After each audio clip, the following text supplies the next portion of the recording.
Baka through chat ka lang ring sinagot. Hindi po. Hindi. Ano po yun? Birthday po ng ate niya. And then, ayun po, tinanong ko sa kanya po na, ano na ba meron sa atin? Parang kinukulit ko po siya. Tapos sabi niya po na, ayun na nga, pumayag po siya. Tapos sabi niya, tayo na. Tapos, Pinilit ako. hindi naman eh. Kasi matagal na silang magkakilala, di ba? Bago pa kayo naging mag-jowa. Classmates ba? Or batchmates? Or Simula schoolmates? grade 5, schoolmate ko po siya. Tapos high school, naging ka-classmate ko po siya. Tapos hindi instant yung attraction, yung ligawan. Mahaba. Kasi nga may una ka pang boyfriend. Opo. Bago siya. So, Okay. nung may boyfriend siya, parang gusto mo na ba siya nung dati?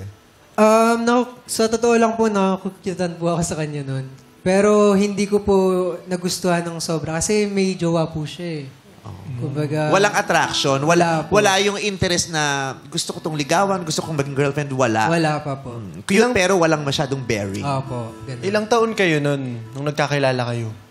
Ayun nga po, nung nagkilala po kami, 18 po ako, 17 po siya. Hindi, nung Hindi, nung nagkakilala kayo, nagkakilala kayo. elementary pa Grade lang. 5, no? Nung Grade elementary 5 pa lang, po. grade 5 po. Mga 10 years old, 11.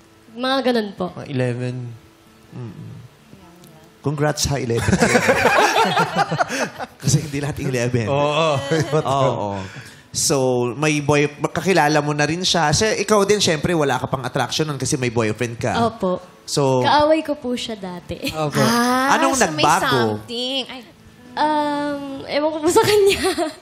Hindi, bakit mo siya, kasi kaaway mo siya, imbyor na ka sa kanya dati, pero... Kasi naging tropa niya yung pinsan ko. Lumipat yung pinsan ko sa school namin. Tapos naging magtropa sila. Lalaki, babae? Lalaki po. Tapos, di po kasi kami okay niyan dati po. Talagang kaaway ko po siya. Hindi naman po sa binubuli, pero inaasar ko po siya. Kasi parang ang sarap po niya asarin kasi siya yung pinakamalit sa school. Tapos, anong nagustuhan mo? Nagustuhan ko na po siya nung senior high school po. Dahil glow up, may glow up na. Opo, ganun. nagulat ako. Nag-story po siya sa Instagram. Tapos, nakita ko po sa kanya, nag-glow up siya. Parang, sige nga, react ako. Magpapansin kaya ako dito. Nag-DM ka na. Opo. Oh. Tapos, ayun po, simula nun, react po ako sa story niya. And then, ayun po.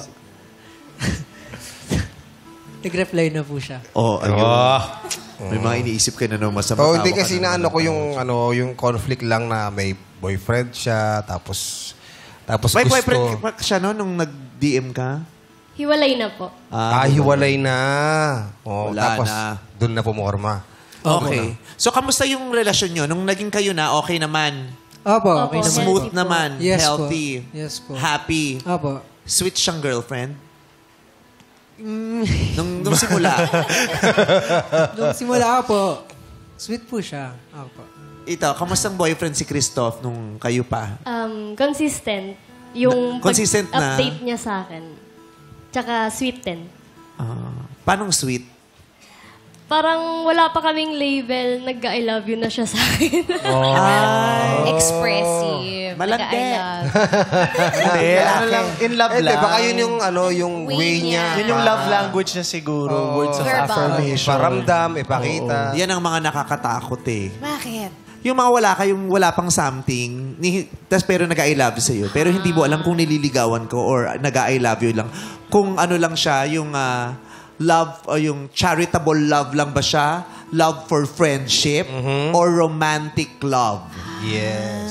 So, Dami kailangan pala. Kasi may nabasa ko kahapon yung 4 na love. Parang sa ano daw, yung may sa mga Greek daw, 4 yung uri ng love. Ano yan, Yung love for charity or yung charitable love. Ano Yung kunyari, yung mahal ko ang kapwa ko kaya may ginagawa ako maganda. Pagmamahal yun, love yun, pero charitable.